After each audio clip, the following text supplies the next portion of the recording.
Good morning. Welcome to Screen Junkies Universe. It's Ed Greer Wednesday. Hey guys, how you doing?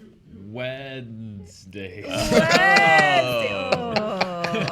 The emphasis is different. Spelling the same. We did a live Ant-Man and the Wasp review this morning, which was for technical reasons punless. So thank you, Dan, for coming in. Dan Merle comes in with the pun. The Punisher. Gilbert here Hey. with the things. And the shirts, look at you, buttoned down, looking professional today. Sometimes you run out of t-shirts, Ralph. No, I never seem to. Very deep. I'm Roth Garnett. We're going to talk about the things. First of all, are movie trailers giving away the milk for free?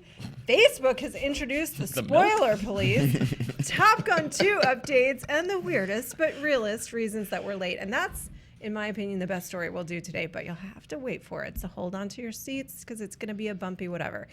Let's talk about this. So this is via an article.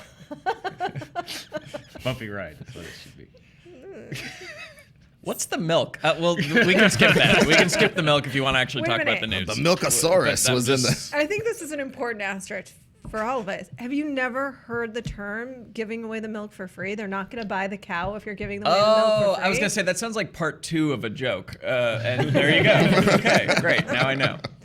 But you've never heard the famous phrase, they're not going to buy the cow if you're giving them away the Well, milk you for sort free. of Tarantino'd it. I You know what I did. mean? It's got a beginning, middle, and end, but not necessarily in that order. Yeah. You know? Right. Yeah. Nolan. Exactly. I did that because I'm brilliant.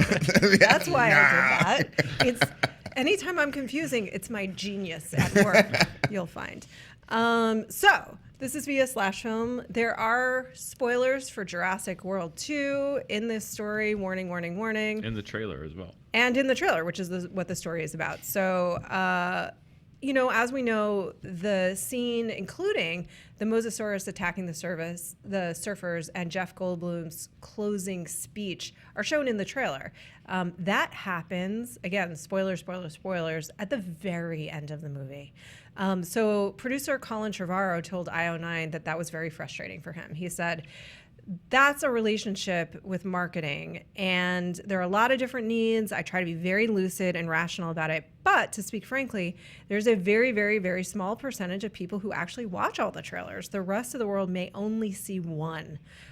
So he goes on to say that the marketing team feels like the spoiler moments need to be there to entice people to come back, because for them, the Jurassic franchise is, quote, constantly asked to prove the validity of its own existence.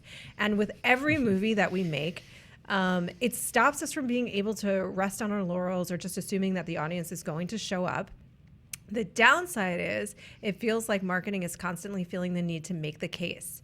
I would definitely have preferred those images not to be seen, but if you haven't watched the trailers, just go see the film, is what he said. This one is a little more sad to me. This is a quote from Robert Zemeckis speaking about spoilers from Castaway being shown in the trailers, in which he basically compares movies to a Big Mac. Quote, we know from studying the marketing of movies, people really want to know exactly everything that they are going to see before they go see the movie. It's just one of those things. What I relate it to is McDonald's. The reason McDonald's is a tremendous success is that you don't have any surprises. You know exactly what it's going to taste like. Everybody knows the menu. It's also super cheap, dude. But, grim. I don't know why that bummed me out to just think of a movie as like a Big Mac. You all right? Just sneeze my head over here. Yeah. Burp you a little bit? Good morning. Good morning. Thoughts?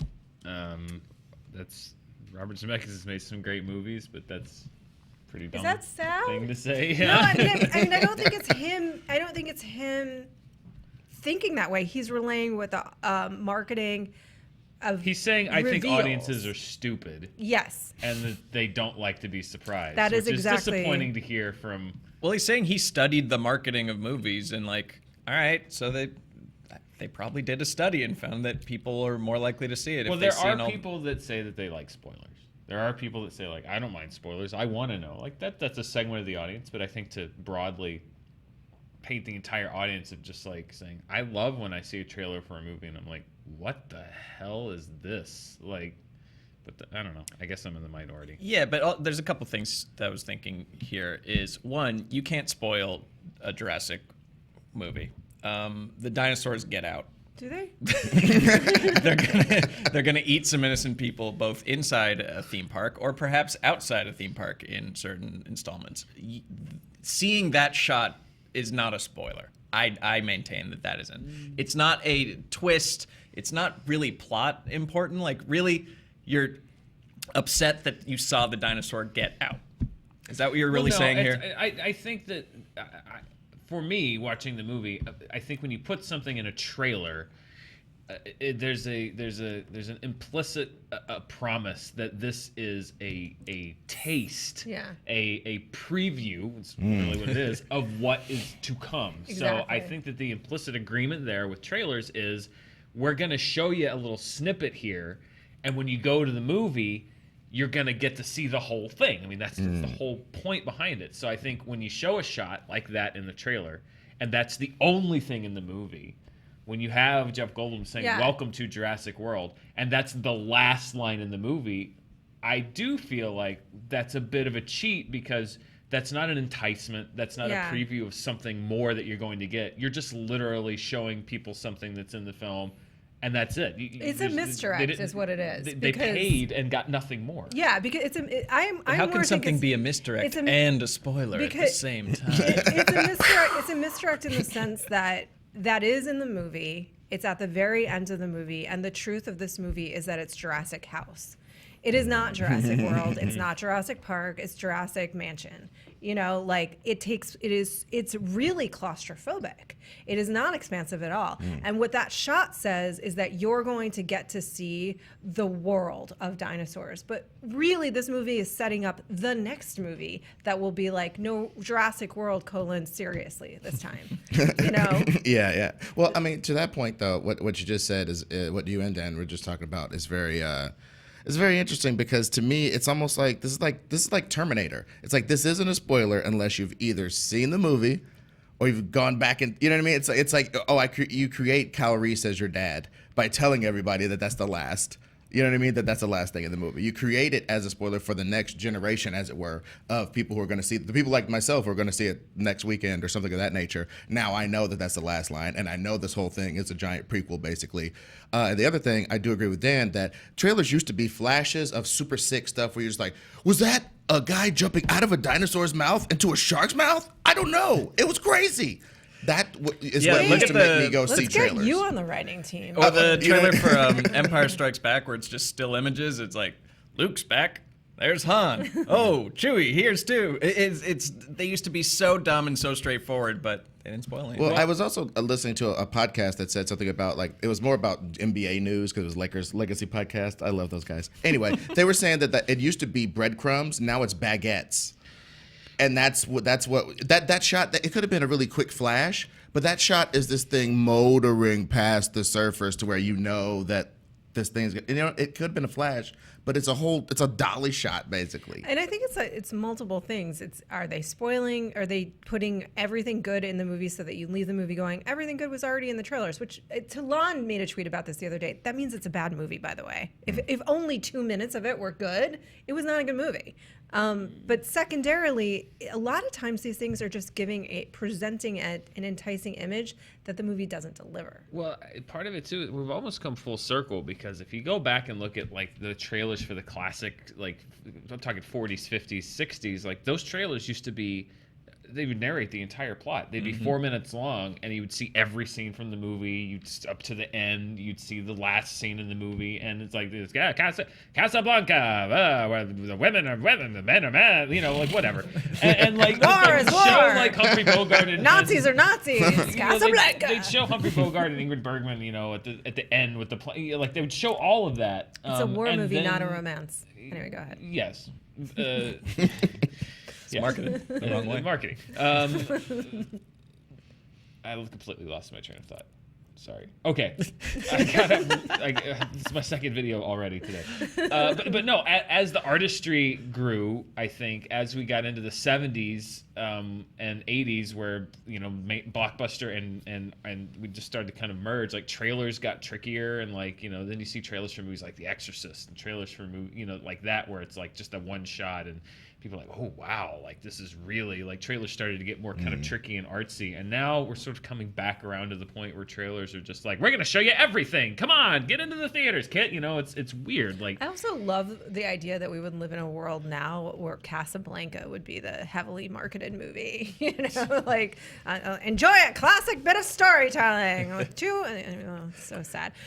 You know what the thing is though? To the thing that Zemeckis said, I think points to exactly what is happening. They don't trust the audience, and I don't mean just in trailers. I mean in movies, in filmmaking.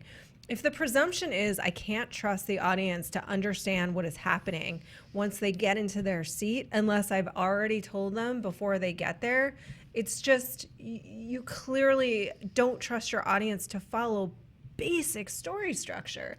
Jurassic World 2 is not hard to follow. It's not.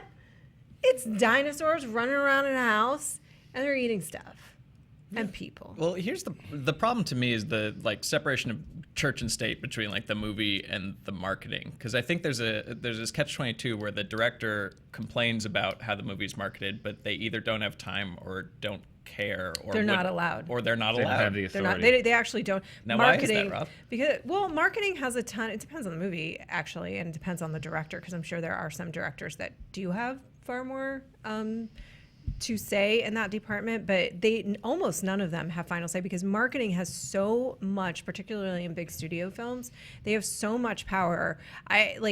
Marketing potentially could make a call on a casting decision. You know, they have so much power in a studio. So it depends. Obviously, film per film and situation, Spielberg, somebody like that is going to have a lot of power. Well, I think that Clydesdale's out of the barn, man, because when you spend $300 million on something, you talk to the marketing people and you see if they like this redhead over that redhead. You know what I'm saying? You see if they like this tall, dark, and handsome over that tall, dark, and handsome. You get that data, or else you just flush $200 million. You know what I mean? So Yeah. But it's just like the writer, the director, and the actor, they're who sold the studio on doing the movie. Why aren't they allowed to then sell the audience? Well, They're like, no, let's give it I think to it's just the Steve with a stakes. business degree. Like, The stakes are so high. These movies it's cost so much $200 million money. now. They cannot flop. If they flop, they have immediate, real-world, serious business. like the stock of Disney dropping after exactly. Solo. And I It mean, like, did. go back and and look for at the same reason too. Yeah. Go back and look at Jurassic Park, the first one, and how they sold that movie. You see like a dinosaur leg and an eye, and that is it. No dinosaurs in that trailer whatsoever. And it was because it was a time where, you know, there were fewer movies coming out, there were fewer blockbusters coming out. You had a studio that just kind of said, like, we are going to trust that, one, the movie will speak for itself, which for a lot of these blockbusters, you can't say. You got to get them in. Those get those butts in the seats on opening weekend, because who knows? This may be a piece of crap and people aren't going to go see it. And two, Yeah. you have to realize, well, Steven Spielberg will sell this movie. The concept will sell this movie. And I think now the stakes are so high. Studios are just like, we have to show them everything because we have got to get them to see this film. Also, to your point, the people whose jobs are on the line in the PR and marketing departments are only judged by opening weekend. They are only judged by how many people saw it that weekend, because after that, you're right, like word of mouth is going to get out and maybe the movie's not good or people don't like it.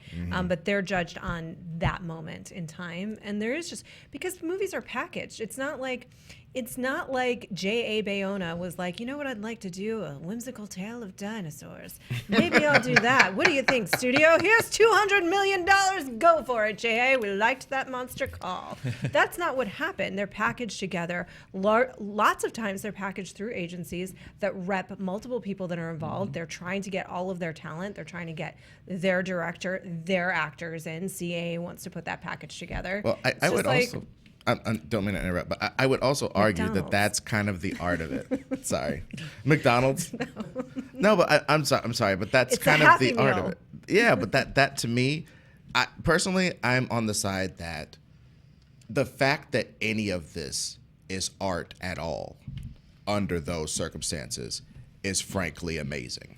Yeah, And that's no, all that's I have to say true. about that. No, elaborate on that because I think you're making a beautiful, optimistic, positive point, and you're right. Yeah, I mean, under these structures, under this marketing, under this pressure to make all the money back, there's still artistic and creative choices made in some of these movies. Perhaps not in Jurassic World, but there, you know what I mean. There's just so much art that goes into this, even under this structure. I just think it's amazing that we're able to enjoy these as much as we do, given how restrictive it is under their creation. And in a time of cinema score and social media, and if the movie is different and it defies expectation, the word is out immediately on the street that it sucks and don't go see it. And it's like, even talking about Hereditary I thought had a great trailer. Hereditary had a really good trailer, a strong one that enhanced the mystery of the film, that I think sold aspects of it in a way that you did expect something that you didn't get. And what happened? It came out and people said, I didn't pay for this. What's this?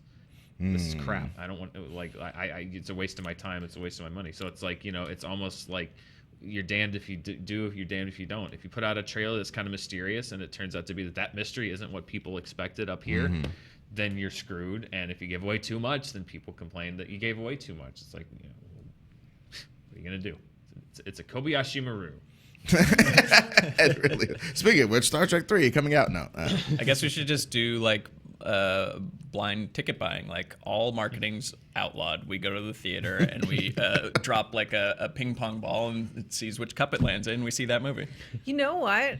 Some of my favorite movie-going experiences have been the ones where I had no idea what I was about to see. I went to see, Nightcrawler, and I think Nightcrawler, which is not necessarily my favorite movie Worst of all X-Men. time. Yeah. Most It's a good depressing movie. X-Men movie. Yeah, it's a really good movie. But I went in knowing absolutely I knew Jake Gyllenhaal was in it. It was called Nightcrawler, and I assumed it was about a serial killer. Sure. Which, I mean, close in a enough, way, but that was awesome. So I don't know. But you just don't get that experience very often. You know what else about spoilers? Facebook is here to save you from them. Dun, dun, dun. A graphic would appear if things were going my way. But it didn't. So this is via IndieWire. Y'all been here since so early in the morning. Since so early. A clock. JT's asleep at the switch. I really think, he's on his phone.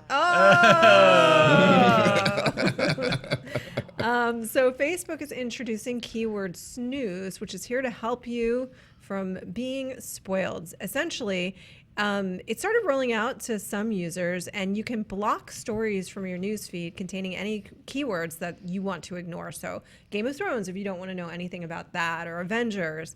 And it will last for 30 days. And then you can snooze again if you want to keep blocking those words and not see anything. But you'll still see ads. Like, you'll still see ads for Game of Thrones. You just won't see any of your friends posting about it. So it's going to be gradually rolled out and added to profiles. The function can be found next to the see first, hide, and unfollow options in the... Well, how does that work, though? Anyway, you hit the snooze option, and then you get a bunch of keywords from the post as options for what phrases you want to block. So you're already spoiled by the time you get to block it, or you already... I don't know about the functionality of that Facebook. You know what I mean? Maybe I'm misreading because I don't actually have it yet and I haven't played with it, but it sounds to me like I would have had to see Spencer if he was friends with me on Facebook. He's not. I'm not on Facebook. Say something, well, that's why we're not friends. Say something like, oh shit, the Red Wedding's coming up this weekend, or something crappy like that, which my brother's friend did to him. And then I would have to go, I want to block the Red Wedding, I want to block Game of Thrones, right? Yeah. I don't want to see anything about it, but you already have maybe seen something you didn't want to see. True. Yeah, you don't know what movie what's spoilers going to are spoil like number you. 8 Yeah. on what I'm Happens. going to use this function for. Oh, yeah. I did not think movie. When I hear this, I do not think movie spoilers. I Yeah. thought about 7 other different things that I would hit snooze on Absolutely. before I would hit it for movie spoilers. Pet post, but politics, other P words. I agree. You don't want to see my cat? I would unsnooze your freaking cat. Okay. Thank you. I agree, though, that there's a slight bug in the functionality in that it would seem like maybe there's another thing that it's a beta test. Maybe they're rolling out a thing where you can now, beta, by the way, one of the words I would hit snooze on. Maybe you could enter your own keywords eventually. I mean, there's a very easy option to avoid spoilers, which is don't go on social media if you don't want to read spoilers. But I do understand like people in England that are very upset that we're going to give away spoilers for Ant-Man and the Wasp because they don't get it for like 6 weeks. Yeah. So I can see there, but also at the same time, Game of Thrones is on. Well, we're not going to give away spoilers to anything without warning you first. Right, but I can see like that may be a sometimes. functionality where people don't get everything at the same time. Yeah. So international lines, I could see that. But I mean, if you're in the U.S. and Game of Thrones is on and you don't want to get spoiled, then watch it. I would Before snooze just the phrase spoiler alert because people are really bad at just writing spoiler alert and then the spoiler, and like there's Really, no chance for your eye to like do the back cartwheel away from what comes after that word. So just don't even bother, or I don't know, hide it behind a censored bar or something. That said, Yeah, I agree with Dan. This is 7th or 8th thing. And plus, with the people that I talk to, it'd be like, I'd have to mute phrases like, that White Walker threw that javelin hella far. Yeah. Like, Very specific snooze. Yeah. I'd have to Really- snooze that specific phrases. It'd be nuts. well, you could just snooze Game of Thrones, Yeah. ostensibly speaking, but if it doesn't pop up because they didn't actually say Game of Thrones. That's what I'm saying. Yeah. A lot That's of, a little yeah. tricky. Yeah, no, there's people that think they're smart and they like will go on there and they'll like do things like Rob tear emoji. It's like, well, Well, you may obviously think that's now not I a know. spoiler, but it's obviously a spoiler because Yeah. now every time I'm watching Game of Thrones and I see Rob Stark, I'm going to be like, well, I saw Rob tear emoji, so obviously something happens with him. Maybe he Yeah. fell down. I don't know, something bad. Yeah. So Now I'm yeah. watching for it. Now I'm watching for it, which is its own sort of thing. Oh, but one thing I was going to say when we were talking about trailers and we should just blind market everything, it just made me think of like a Fahrenheit 51 where it's like they came for the trailers and no one said one said anything. You know what I mean? It's just- and all these marketing people are being rounded up and Oh, if put in only. cells or whatever. You know what I mean? It's this new world where like marketing is outlawed. You go into a movie blind, damn it. And you know, we just march to the gulags of the theaters and then we come out all happy because we saw stuff we didn't I expect. didn't expect that. Yeah, Yeah, it's like this fascism is great. It's going down a very dark path. And it came around at the end, and there was a happy ending. Twist. Well, it's like I wasn't- 1984 more than anything in real Yeah. life, guys.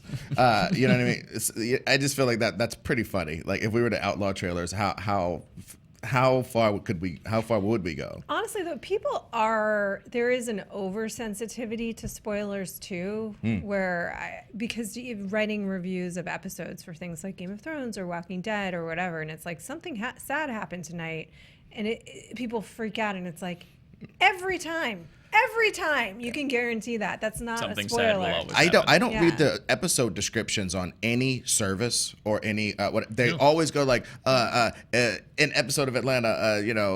Episode of Atlanta are actually good. They write something very vague and very trailer like, but like episode of Curb Your Enthusiasm would be like, Larry takes too many pepperonis off the pizza. It's like, what? Damn it! That's That was the whole thing. Yeah. That's the whole. That was the joke. whole thing. Mad Men was always my favorite. Mad Men, Oh, yeah. because in the next week on Mad Men, and then in the descriptions, like you could tell they had nothing but contempt for the fact that they were forced to do it. So every next week on Mad Men would just be like 15 shots of the character saying one word. It's like, Joan, hello. No, and like just like in a row, and like no context whatsoever. Don And then Draper the frowning, descriptions are yeah. always just like, Don has a tough day at the office. Like that would be the Yeah. description for a Mad Men episode. Is like good. Good. You Peggy do that, makes a Mad Men. discovery. Yeah, Watch Peggy. the Oh, show. Now I know what's gonna happen. Yeah, or they'll say stuff Surprise, like, you're pregnant. yeah, they'll say stuff like after a pregnancy scare. So that means there was a pregnancy scare and it was quickly resolved. Yeah. Yeah. Like what the hell? That's what I'm watching this for. I will say too, though, one of my favorite oversensitive about spoilers moments was I wrote episode reviews, and I would have at the top of them, warning, spoilers for the next episode. There was a picture, like you had time to avert your eyes before you read on the whole thing. Somebody yelled at me on Twitter about spoiling an episode, which is what you do in an episode review. You just don't talk about it in the way you do a movie. You're talking about the specifics of what happened. And I said, there's a huge spoiler warning on it. And he goes, yeah, but super fans aren't going to be able to help themselves. I'm not responsible for your life choices, man. I got a cat, not a kid. Okay. Top Gun news is exciting. This is via THR. Nicholas Hoult, Glenn Powell, and Miles Teller are frontrunners to play the son of Goose in Top Gun 2. Now, if you don't remember, Maverick's wingman and best pal Goose, played by Anthony Edwards in the Tony Scott original film, was the soul of the movie, according to Roth Cornett of ScreenJunkies News.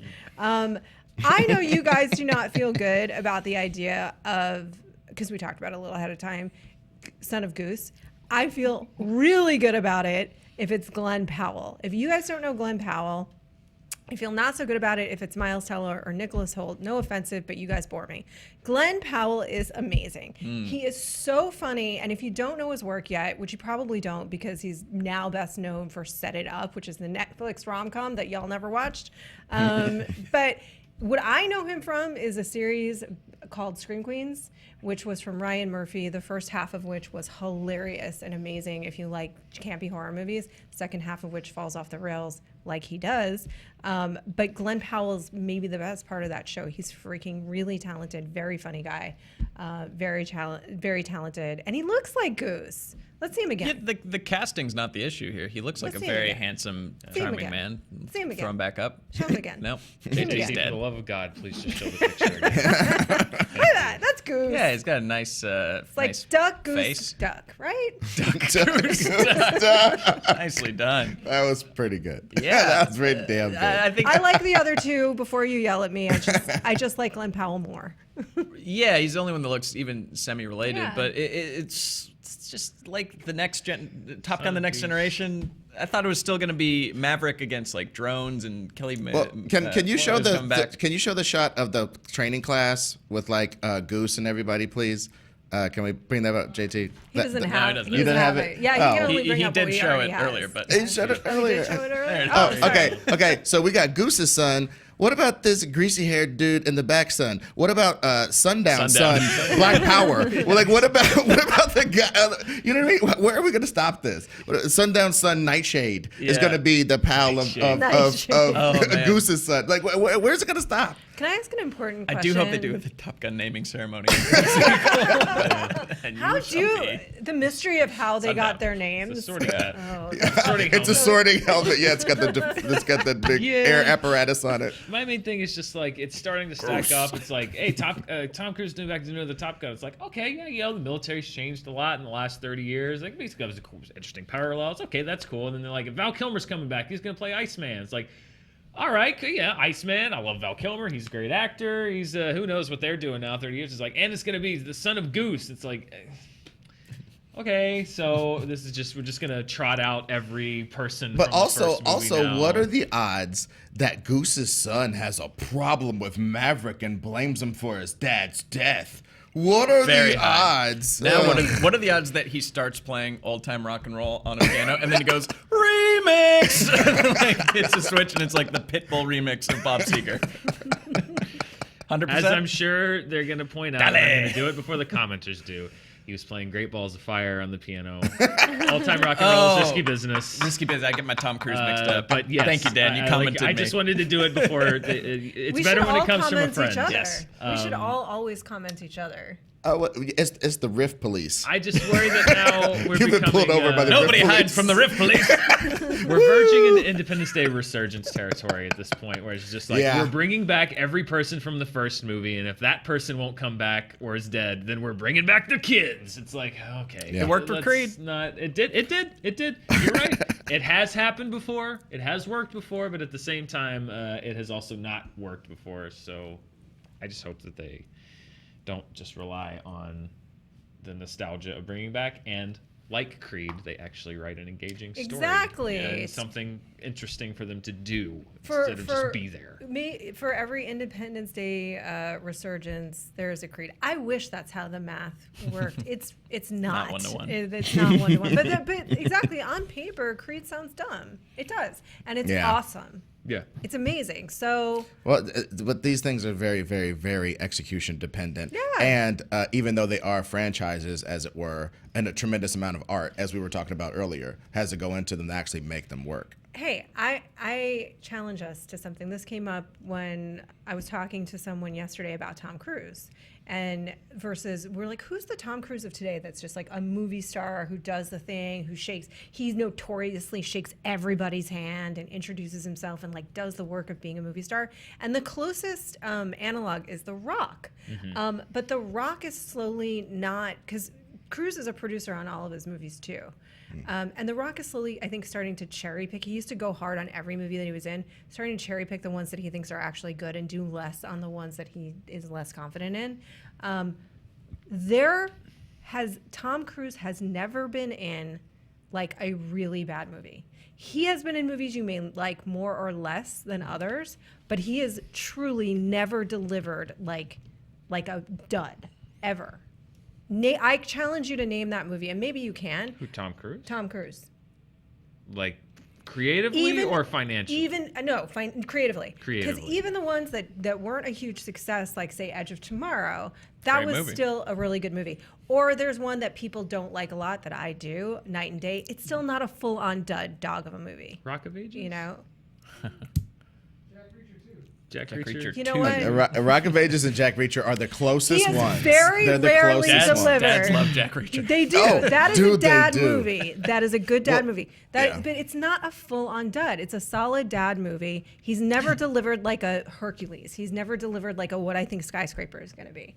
Like, wow. you Oh, know? That's yeah. fired. Wow. I don't know. Maybe it's You really great. took the legs Dan out of that saw movie. it. I did. What? So? You really No, want I to do don't. this right I now? don't know. Are we embargoed? I think Can we do I think this the right now? embargo is up. I don't think I can say. Actually, no, we're embargoed for like another like month almost. I cannot. Oh. I cannot say what I thought. My of it. point is this: let's erase everything that just happened in the last 30 seconds. Never happened. That was my genius at work. Neuralizer. But I think Tom Cruise doesn't. He really doesn't do bad movies. The Ooh, Mummy. The Mummy. Ooh. It was Oh, yeah. so. Mummy was so bad. If it was, Mummy was if it not If good. it was a snake, it would have bitten me. It was right there the whole not time. good. They sold him on the universe. And Yeah. Nope. I blocked it out, Billy. Mission Impossible 2. Well, Not a good movie. It's But it's got not its dumb charm. bad. Hey, man, when like- Dove- I will go to the mats on whether Mission Impossible 2 is bad. Mission It is Impossible bad. when doves cry. Yes. Okay, fine. In a career, how old is he? 200 now? In a career spanning a good century, he very rarely. More hits than misses. He has more hits than misses. Yeah. He very rarely. I like way he more mostly hits than does misses. good. He really did. And the hits aren't like Like- that huge. Like Yeah. it was mostly the 80s and 90s, but you know what? He's good. Exactly. He's solid. I don't know why. I'm like on this like I'm defending Tom Cruise because he really needs my help. I think he's. Well, I like fine. him because he's actually one of very few American action stars, even at his age. You'll see some of these movies just a few years ago, like the Mission Impossible, like 3, I guess it was.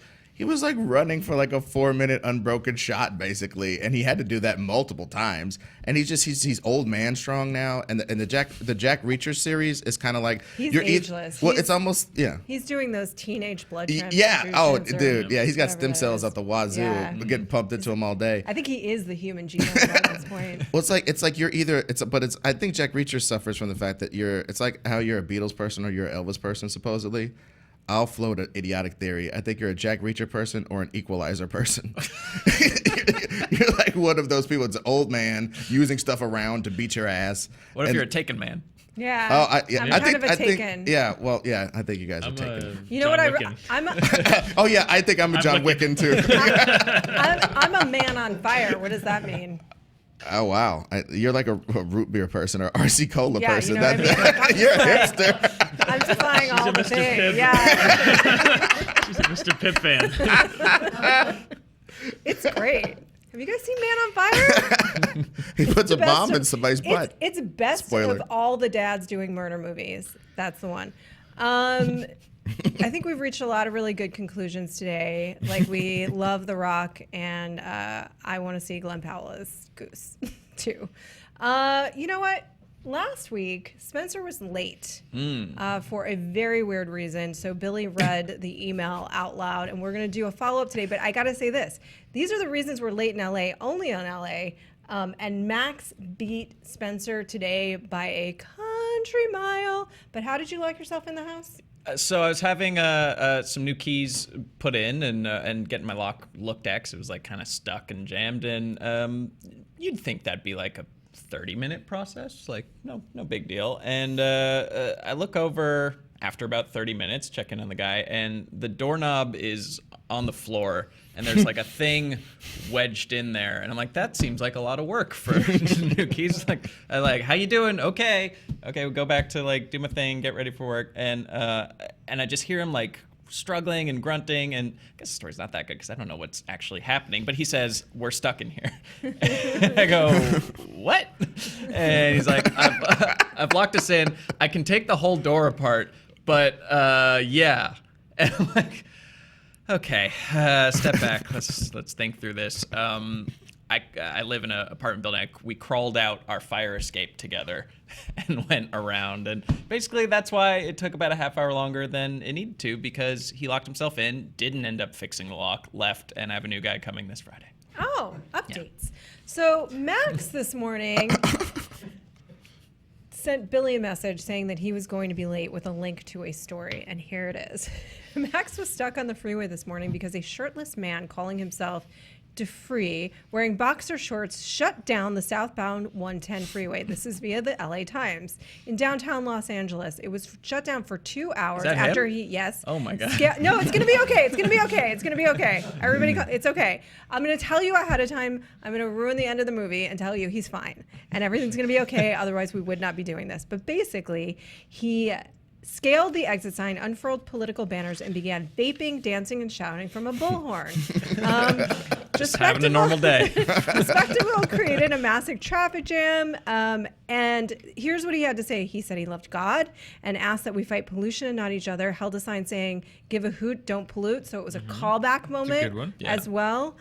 He was feeling a bit nostalgic. He alternated between yelling about himself, God, love, or freestyle rapping. So essentially, he is. Was he freestyle rapping or yelling about freestyle rap? Unclear. Important question. I'm unclear. I wondered These MCs these days. I wondered that too. They write all their shit. And it's a really important point of clarification. I don't know. He also took vape breaks.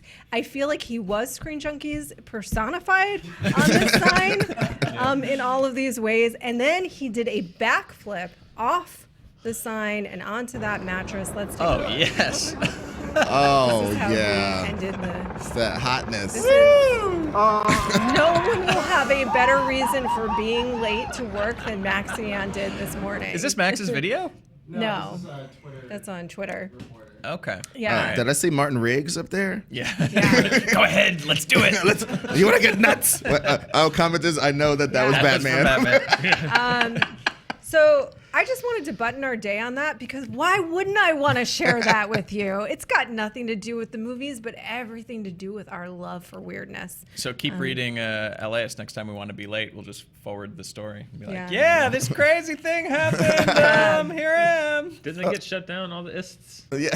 All the back. ists Yes, went they're out of back. business. They're back. Yes, they're oh, back. okay. I thought they were gone. Yeah. Yes, Yeah. we're back. Good.